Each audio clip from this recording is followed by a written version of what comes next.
Hello, everyone, and thank you for joining us this month for Side by Side Digital. I'm your host, Rebecca Shively. We've got a great program lined up for you today.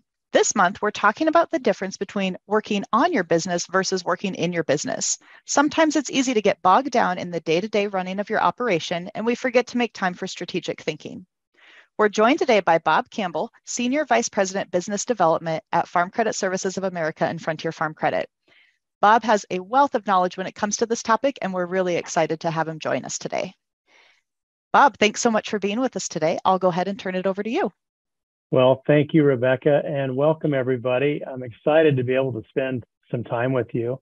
And what I want to do today is really talk about strategic mindsets that we think are important. And I kind of frame it up as working on the business versus working in the business. What I'd like to do is make this conversational to the extent we can. So please use chat to forward any questions that you might have or insights, as well as any clarification on maybe what I'm talking about. And my intent today is to offer ideas and offer ways of thinking more than telling you how to run your business. You know how to run your business, and I'm sure you're very successful at it. I'm just going to share some observations of what we've come across over the years as we work with producers. What I'm going to talk about today is really focused on what I call the big picture. We'll spend some time talking about the difference between strategic and tactical thinking.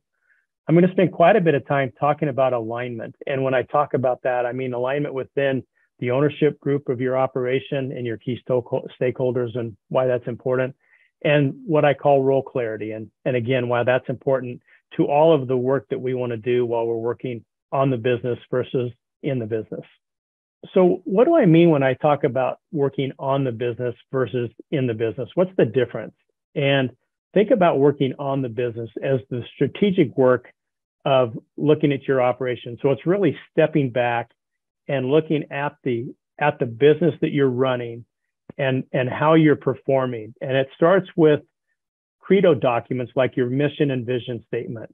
It's about business planning and goal setting. It's about succession planning and estate planning if you have an operation that you want to have succeed you in as the manager of the operation. If you have employees, it's employee acquisition strategies or retention strategies. And then it's doing work like you're doing today around education, around development, around learning new ideas. Perhaps you have a mentor that you like to sit down with. All of that helps you expand your thinking. That's what helps you work on the business versus the day-to-day work of the business. When I talk about in the business, it's also what I think of as tactical work. It's the day-to-day activities you do that runs your business. It's production. It's keeping track of the books and paying your bills and collecting receivables. It's executing your marketing plan. It's, executing your business plan if you have one. And it's hiring people or it's letting people go. It's the day-to-day work of your business. And that's where we spend most of our time, whether you're an ag operator or you're in my role or you're in any other business in downtown. Working in the business probably consumes most of our time. So what I want to do is step back and really focus on the big picture, the strategic work of working on the business, because I think that's an area that tends to get the shortest amount of time share of your calendar. And so one thing that we encourage people to do is when you're going to start working strategically, sometimes it's really good to pick your location. Maybe go off site so you're not distracted. You don't have people walking in on you. The equipment dealer doesn't pull in the driveway, or the agronomist doesn't pull in, or your hired hands don't walk in and they just interrupt your mind flow and what you're thinking about. So think about how you want to set the environment up as you want to work on the strategy of your business. And you want to start thinking about, where are we at today in our business and where are we going? How will we get there? Or do we have the right people doing the right things?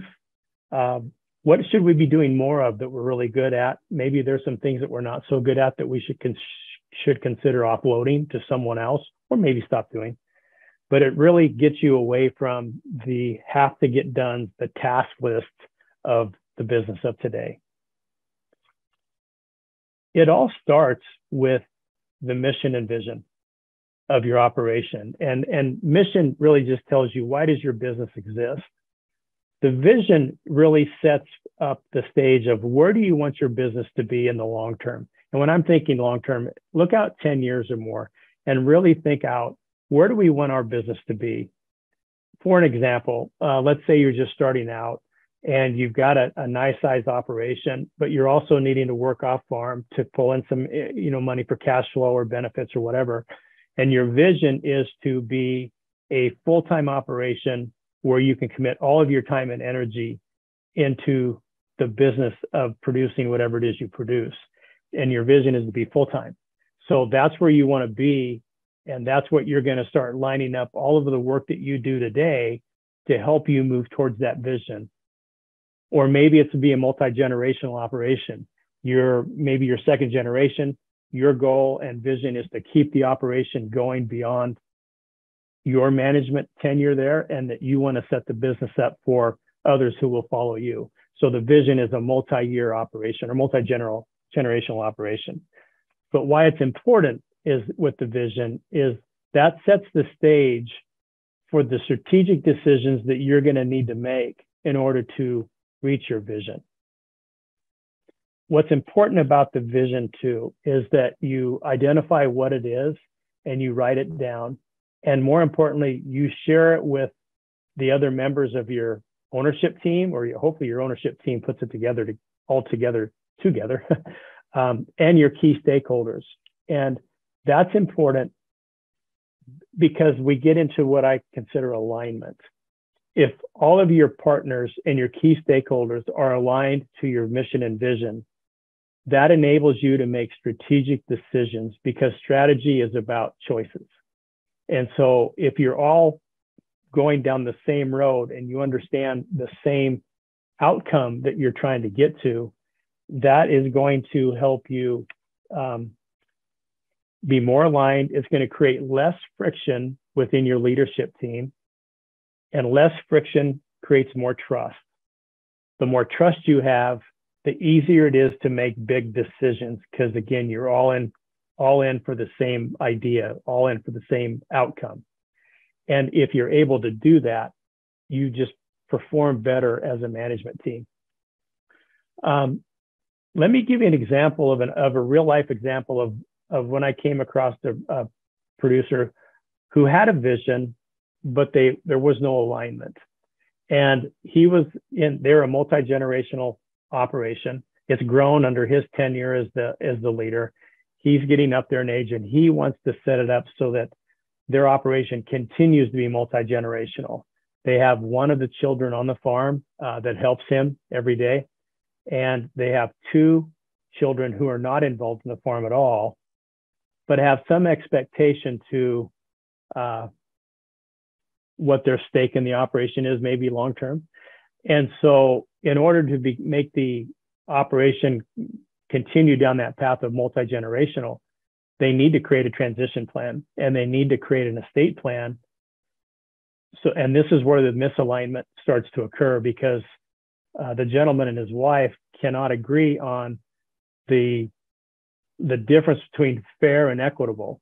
What's fair for the three children versus what's equitable for the child that is on the farm doing the work, investing their time and energy, versus the children who aren't on the farm but have a reasonable expectation of inheritance, for lack of better words. So when they start talking about it, the husband and wife, they can't agree on that. So they stop talking about it. And what's happened over the years is nothing has been done yet. And so his vision, or the vision of a multi-generational operation, is there. But if they don't do some work around estate planning, they have no guarantee that that operation is going to have the viability it needs to have to continue forward when they're not around. So the next thing they need to continue to work on to create alignment and come to conclusion as to the fair and equitable example, so that they can move forward and make sure everybody knows kind of what's going on. And so if you understand your vision, and if you write it down and share it with your owners, your partners, and your key stakeholders who can help you get there, it will make your progress a lot easier. hopefully that makes sense. Rebecca, let's do a quick poll. How many of you have a vision statement that is written down and socialized? Or let me put it this way, do you have a vision statement that's written down and socialized? Simple yes or no, just to get a feel for what everybody's thinking and to see if this spurs on any questions. So if you just take a second and respond to the poll, we'll see what the audience says. 79, so 80-20. And you know what? That is not uncommon. And so it's not common to find this in a lot of aspects of business, let alone agriculture. As I've talked to business owners outside of the agricultural sector, very common that this isn't written down or it's not shared or they don't have it quite figured out yet. I would encourage you to spend some time thinking about it. And there's a ton of resources online that you can read about in terms of creating a vision, creating your mission. But I encourage you to do it. Before I move on, are there any questions that you have about where to start in terms of the strategic work of your business? Hey, Bob, I'm not seeing any questions in there yet, but just a reminder to the audience, feel free to submit those. We'll have some time at the end as well. So keep thinking about it. That'd be great. So we'll go ahead and keep moving. But at any time, again, if something comes up and you have a question, please ask the question because I'm sure everybody else is thinking very similarly. We do some work with Dr. David Cole in various venues through the years, and he has some tools that we like to use. And one of them that he firmly believes in is having a business plan. And if you've ever heard him speak, he talks about the business plan that he has for his agricultural business. And so when he talks about that, he outlines the elements of what he thinks a good business plan should have. And it's laid out here in this chart. It's another way to really sit back and figure out where are we going? How are we sitting in terms of our financial position? How's our risk management plan looking? Do we have financial plan scenarios? So what happens if? What happens if we're able to convert leased ground up to owned ground? Or what happens if cattle prices increase 25% or corn drops $1 a bushel? So the financial plan scenarios, obviously the transition plans in there, you can see that list. But his argument is, if you probably know a lot of these already and they're in your head, a good thing that a business plan does is it gets it written down again so that you have the ability to share it, to look at it, observe it, modify it when the time is needed, similar to what I was talking about with your mission and vision. So this is a blueprint that he shares, and we have tools like that available for you if that's of any interest. You'll notice in that blueprint, he talked about a SWOT analysis, and that's really an analysis of your strengths, weaknesses, opportunities, and threats. This really is at the forefront, in my opinion, of thinking strategically about your business because it involves two avenues of thought. One is internal. So when you step back and think about your operation, what are the strengths of your operation? What do you do really well? Are you good production managers? Are you good financial managers? Do you do really good at marketing? Do you have a good leadership and management team that really builds on each other? What are the strengths that you can use then that carries you forward as you pursue your vision? Likewise, what are your weaknesses? And I define weakness really as simply as anything that gets in the way of success. I also believe that spending time and money to make a weakness a strength can be a challenge when you can probably take those resources and make your strength stronger. But can you take a weakness and at least get it to neutral so it's not standing in the way of success? And so a weakness internally could be poor communication between the owners. It could be lack of, for that operation, I threw an example out a minute ago, a lack of an estate plan. That's a weakness that maybe they should be working on. Could be you identify that we're really good at production, we're really good at financial management, we're kind of weak in marketing. So what do we do around that? Once you figure that out, you look outside of your business to the external and you look at opportunities that are out there for you that maybe you can capitalize? Are you leasing ground from a landlord who is thinking about selling the ground and you have the opportunity maybe to purchase it? Or a neighbor who has a bunch of pasture that they're willing to lease out that would allow you to expand your livestock herd? Maybe there's an opportunity for another channel of income streams to come into the operation. And then conversely, you look at threats. Again, these are external threats, so you don't control them, but you can look out there to see, are there any threats that we should be aware of that we should plan around? For example, do you have a key input supplier that is really important to your business and they're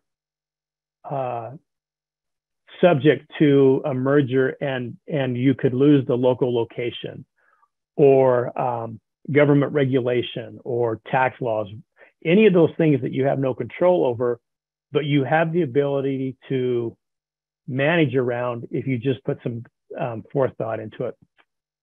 So the intent then is to roll this together as part of your business planning process to really highlight your strengths, identify those 1 or 2 weaknesses that in the next year or two you'd like to work on to neutralize them, and then think about opportunities that you can capitalize on, and then be aware of any threats that could alter the way you run your business.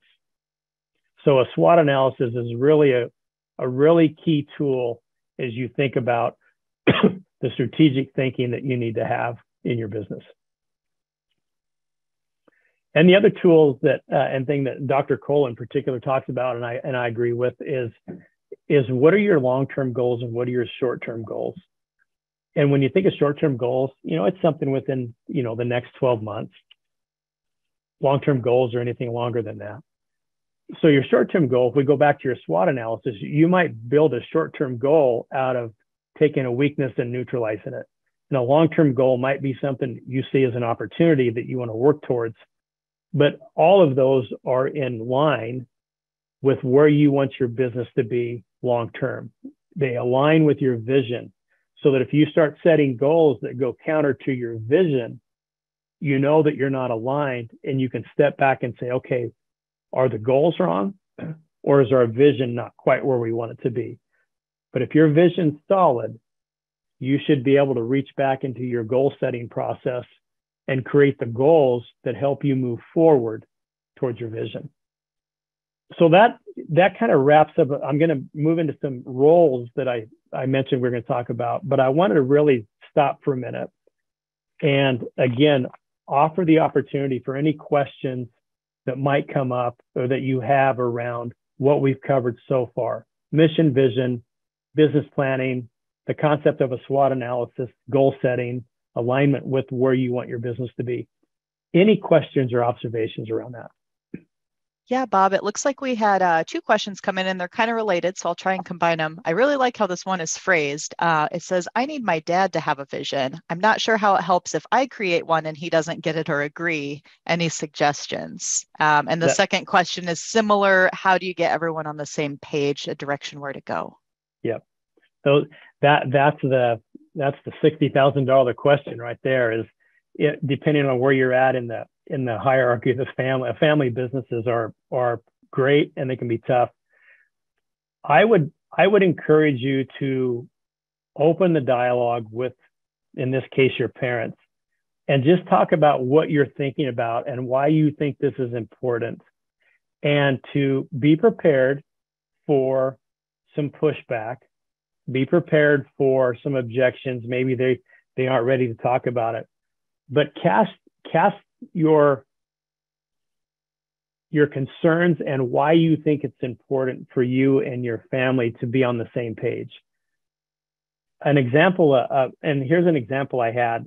It's been 3 or 4 years ago. I was at our side-by-side conference that we have, and I was talking to a young husband and wife, and they were on his family's operation. The family had agreed that, yeah, come back and help us, and we'll move you into the operation, we'll move you into management, and we'll start this transition. And it had been 5 or 6 years. No progress had been made yet. The young couple was trying to have that conversation. The parents weren't really going to engage in it at all. And at some point, they told me, they said, we have to decide if we're going to stay here and commit our time and our energy and resources if there's no future here, or do we take everything we're doing and go start our own operation? Because ultimately that's what we want. We want to have our own operation. And if it's not through buying out the parents at some point in time, then we need to start now so we have that lifeline to build our operation. But it starts with having those crucial conversations. And sometimes it helps to have a third party help you with that dialogue. Or sometimes, depending on what you're comfortable doing, it's just simply scheduling some time around the kitchen table, or better yet, get away from the kitchen table and go off site and just talk about what you're thinking about, what you think could happen, and what your desires and goals are for you in the operation. It could be tough, but just be ready for it and find someone to help you think through your strategy. Does that make sense? Yeah, I think some really good points in there, pushing them to have the conversation and remembering at the end of the day, your parents have a lot of the same goals. They want the operation to succeed and probably continue on into the future, and they want a legacy to pass down and leave behind. So I think remembering some of those common goals can sometimes help start that conversation, pointing some of those out.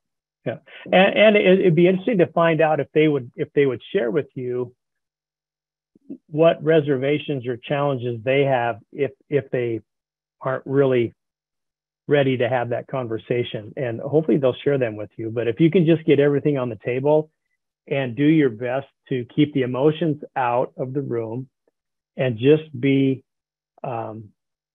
really mindful of everybody's position in terms of where they're at, I think you can have the conversation. But assuming that it's going to happen and hoping it's going to happen are not good strategies. I'm going to flip gears on you a little bit, and we're going to talk about the mindsets or the roles that we see in business, that we see in ag operations, or we should see more of. And these align with the strategic thinking of your operation. So I'm thinking about strategic roles first and foremost. And you would see these in any corporate setting. And I think that you can take these, whether you give yourself formal titles or not, that's not what I'm suggesting. What I am suggesting is, do you have these types of thinking in your management team, your leadership team? Are you wearing a couple hats, which is fine? But if you notice that some of this thinking isn't there for you as you think about strategy, then that could be a good place to start to say, okay, how do I find somebody to help think about this area? So let's just walk through some of the more typical ones. And I'll start with the chief executive officer, your CEO. Obviously, that's the ultimate decision maker in the operation. That role is accountable for the strategic direction of the business. They're accountable for everything that ultimately happens, and they're the boss, they're the leader. And so you've got to have somebody that can ultimately say yes or no. If you can't get everybody to agree, who ultimately has the decision rights? Excuse me, to say yes or no. Chief financial officer.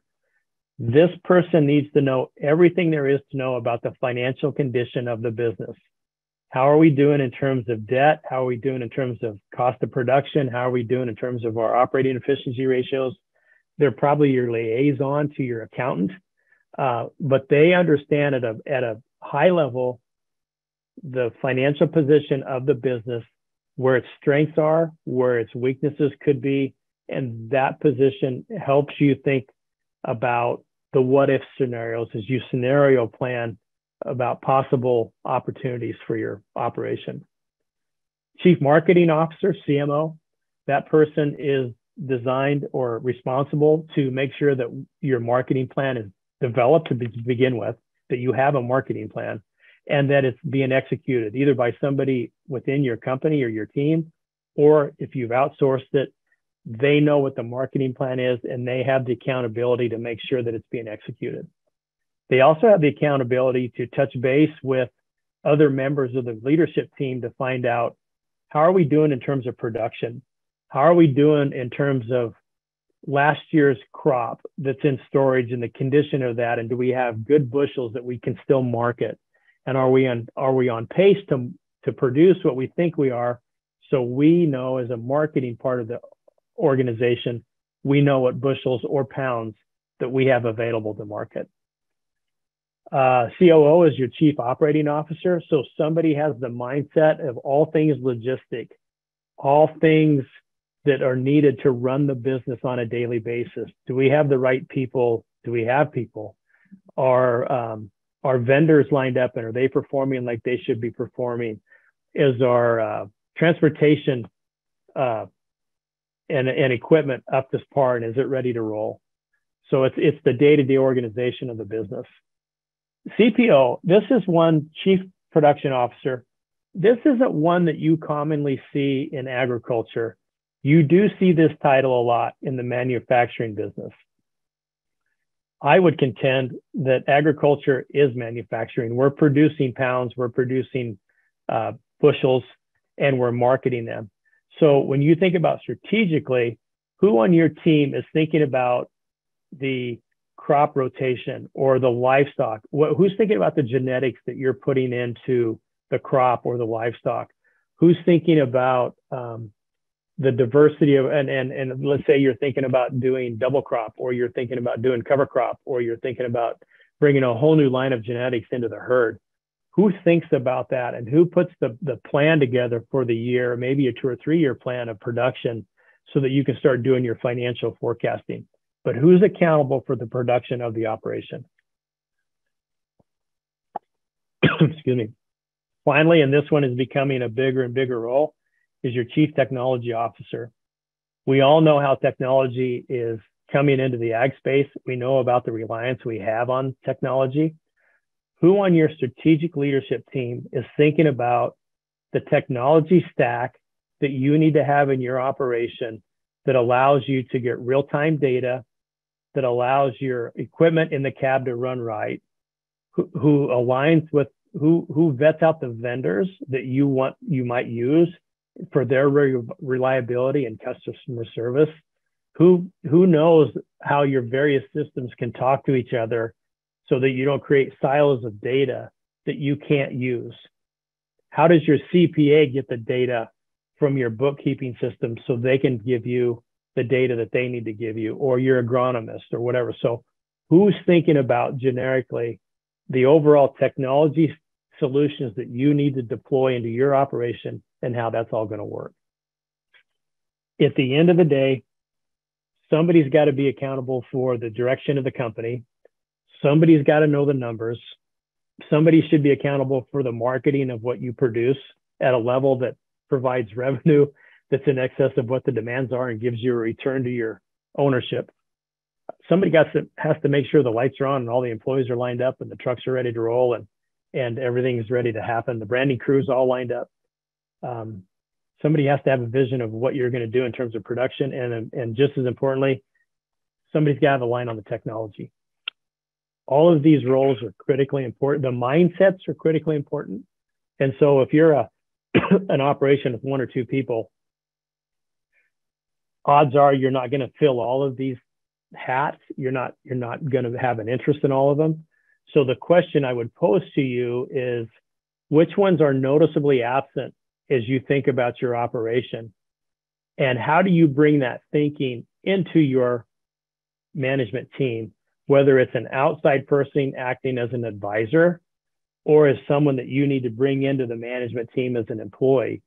Either way works, but if you're the CEO of your business and you don't have really a good clue about your technology or what you're going to do there, or you don't have a good feel for your numbers at all, how do you fix that so that you can make strategic decisions more quickly, more informed, and more timely, so that you can take advantage of opportunities that come your way?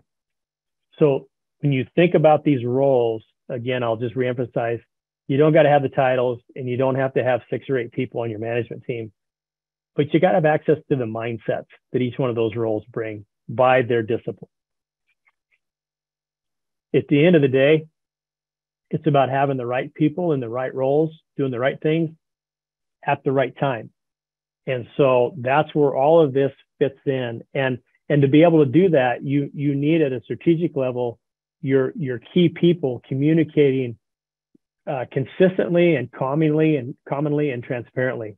So does your CFO understand how the crop is coming along, and are we still projecting from the marketing people that the revenue streams we started for the year are in line? Are we above budget for revenue, or are we below budget? How are we doing from the chief production officer in terms of inputs? And is it costing us more than we thought it was going to, or we have to put more inputs in to maintain the crop this year? Or are we able to do less inputs because of the conditions of the crop or livestock, and we think the margin's actually going to be a little better? So as your production informs marketing, and marketing informs finance, and finance lets you know if you're running over budget on expenses, that's what it takes to run a business. And as dynamic as the agricultural sector is right now, and as fast as things are moving, it's really important to be able to think about all of this stuff and figure and then determine how you're going to have that in your operation. From my view, the strategy and the strategic decisions are ownership responsibilities. You really can't outsource this work. As I mentioned before, let's say you're a two-person team and you don't have a good feel for technology. You can bring someone to help you figure out what technology you need, but ultimately you're the one that's going to have to make that decision. And so you have to understand it enough that you feel comfortable with the person that's advising you, that they're working in your best interest. So what I would encourage you to do is become really good at delegating jobs that others can do, so you have more time built into your weekly or monthly routine, into the strategic work of the business. Does that make sense? How does that resonate in terms of what I talked about, in terms of the roles and the mindsets? Yeah, there's one that came through here, not so much about roles, but in general, do you have any advice for how much time someone should be spending working on the business? So kind of in these strategic spaces. That's a really good question. When you're first starting out, and I would tell you, it probably depends a little bit on the complexity and the velocity of your business. I would set up a routine, though, even if you're just starting out, whether it's once a month or a couple times a month, can you just schedule a couple hours and really sit back and really think on, how is the operation doing? How are we doing as a management team? How are we leading? Are we communicating really well?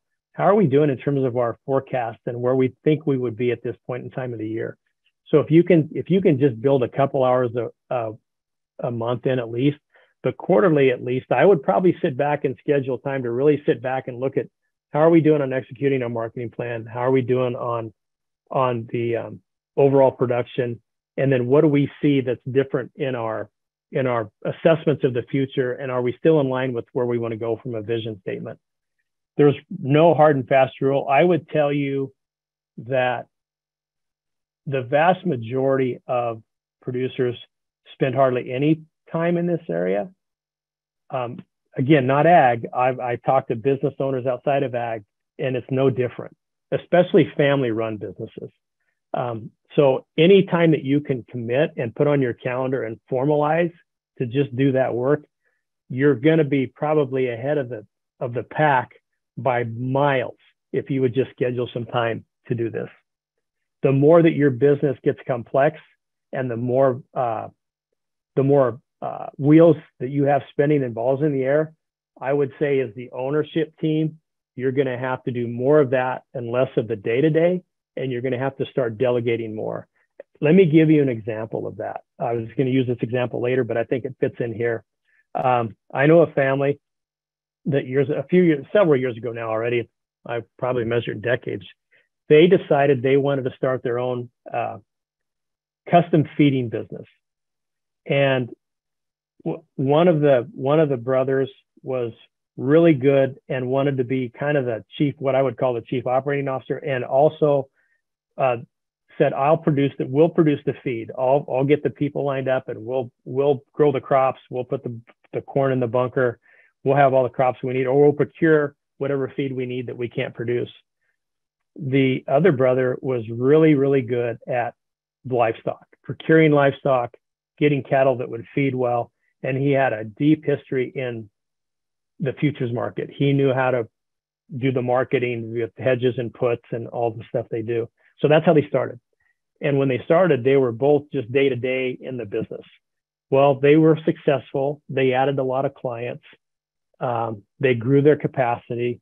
And over time, it caused them to have to bring on somebody that could formally do the CFO work because they couldn't do it anymore. And then they brought in some foremen that helped keep the farming crew going and the livestock crew going. And they just continued to evolve in where they spent their time. Recently, the brother who was in charge of marketing and procuring cattle, he was still doing a lot of the marketing of placing the hedges and the puts and doing that work. And he figured out he didn't have bandwidth and their customer base is getting big enough. So he found a marketing firm that he could use and trust. And so they're placing the orders every day, but he created an accountability system to where he can see every day a dashboard of the cattle they have on feed, the pens they have, and where those positions are. And then he can talk to that marketing firm daily if he needs to. But he's not doing the trades anymore. He's not executing the trades, although he loves to do it. He was running out of bandwidth. So he had to find stuff that other people could do that he could pay for, whether on staff or hire a contract. So he could do the work that nobody else in the operation could do. Now, that's taken a lot of years for those two to get to that level, but they did that. They continually said, what are we going to stop doing so we can take care of the business of our business, and we'll hire people to do more of the tactical work. You'll have to do that by feel, but you should always be looking at that as an owner of a business. What should I be doing more of, and what should I be delegating? Yeah, sounds good. There's a couple other, but I think we might save those for the end if that's okay, Bob. Okay, sure, that's fine. Okay, so let's spend a few minutes just in working in the business. We've been speaking about working on the business a lot, and I think you guys, everyone in here would recognize that when you think about the tactical roles, and I say tactical because this is the stuff of execution. This is what you do every day to make your business run. It's about producing the bushels. It's about getting the pounds off the grass. It's about your people that you have working for you every day. How are they performing? Are they showing up? Are they doing what you expect? You have a good alignment with them. It's executing the marketing plan. It's executing your risk management plan. Do you have the right crop insurance, the right livestock insurance in place to protect your bottom side? And it's about the daily accounting and paying the bills and collecting receivables. And it's about turning on the technology. And when you're at the working chute and you hope that the scale on the chute works and you turn it on, it does, you're like, yay. Or the cab, the technology in the cab, it's working. So it's the tactical roles that you're involved with all the time. And I would tell you, people start their businesses because they love doing elements of this work. They love production. Maybe they love marketing. Very few start an ag operation because they love accounting. It's a necessary evil. I get that. But there's usually some things in here that people really like. What's important here, though, just like I talked about on the strategic roles, is that the people that are in these capacities have open, frequent, and transparent communication so that you know at any given time, how are we doing at executing? Are we producing what we thought we produced? Are we marketing where we thought we would be marketing? Real-time communication around what's working and what's not working. And it's heads down, the task list, things break, stuff happens, you take care of it. It's really easy to stay in this mode 24/7, 365. And you can do that. I would tell you that if you don't climb a tree and look if you're going down the right path still and you're trying to get to where you want to go, how do you know that what you're doing daily is going to make your business progress and mature and evolve? It's about alignment at the tactical level, the right people in the right roles, doing the right things at the right time. So as I said, communication is really important. You can outsource these roles, just like I talked about with the person who outsourced the marketing. Just make sure that you got accountability lined up. So whoever's doing the tactical work is doing it like you want it to be done. So when you put this all together, operating today, whether it's an ag business or any business, but particularly ag business, you got to have a healthy mix of strategic and tactical mindsets. You got to know where you're going. You got to know what the vision for your operation is. And then you align your decisions to help you get there. Commit the time that you need to take to do some strategic work. Don't let all the day-to-day stuff consume you. And make sure that you have the roles present that help you think broader to give your operation the chance to take advantage of opportunities when they come up, and that you know you're going down the path that you want to go down for your business. Finally, I would share, this goes back to David Cole again. He has 4 cornerstones of success. And if you think about what we just talked about today, between the business and the lifestyle of agriculture, there's the planning side, there's the strategy side. That's all your strategic thinking that we talked about. And then the tactical, you have to execute your plans, monitor to see if they're working or not, adjust, keep execute, and then adjust your plans. So with that, I'm going to open it back up for questions. And I hope today that I brought some ideas to your thinking that will help you in the long run. And if anybody wants to visit at any time, please just reach out. But just remember this, you care more about your business than anybody else. So take the time to think about the big picture, and then bring the people in that can come alongside you and help you be successful. Think beyond today, align the day-to-day work with your vision, and commit the time you need to commit to work on your business. So, Rebecca, with that, I would love to open it up for questions, and I'm sure my voice will hold out. I apologize for that towards the end, but let's see what people want to talk about. Yeah, we had a couple more questions come through. I know we're running a little close on time, but we got some time here at the end. Someone asked, what do you do when more than one person wants the same role in the business? Maybe fighting for that CEO job, maybe fighting for something else. Maybe 2 CEOs. Yeah, that's a great question. You know, I would probably sit down and find and really articulate. So what is it we expect of this role? What strengths do we need to bring to that table for that role? And who best fits those strengths today? Maybe down the road that changes. Maybe over time that the operation outgrows the capacity of who the CEO is today. For example, use that as an example. And the other person might have the capabilities. I've always thought of what I call situational leadership. I think businesses need the leadership based on where they are in their stage of maturity. An early stage operation might need a different kind of CEO or a different kind of management team than a business that's multi-generational and is really complex.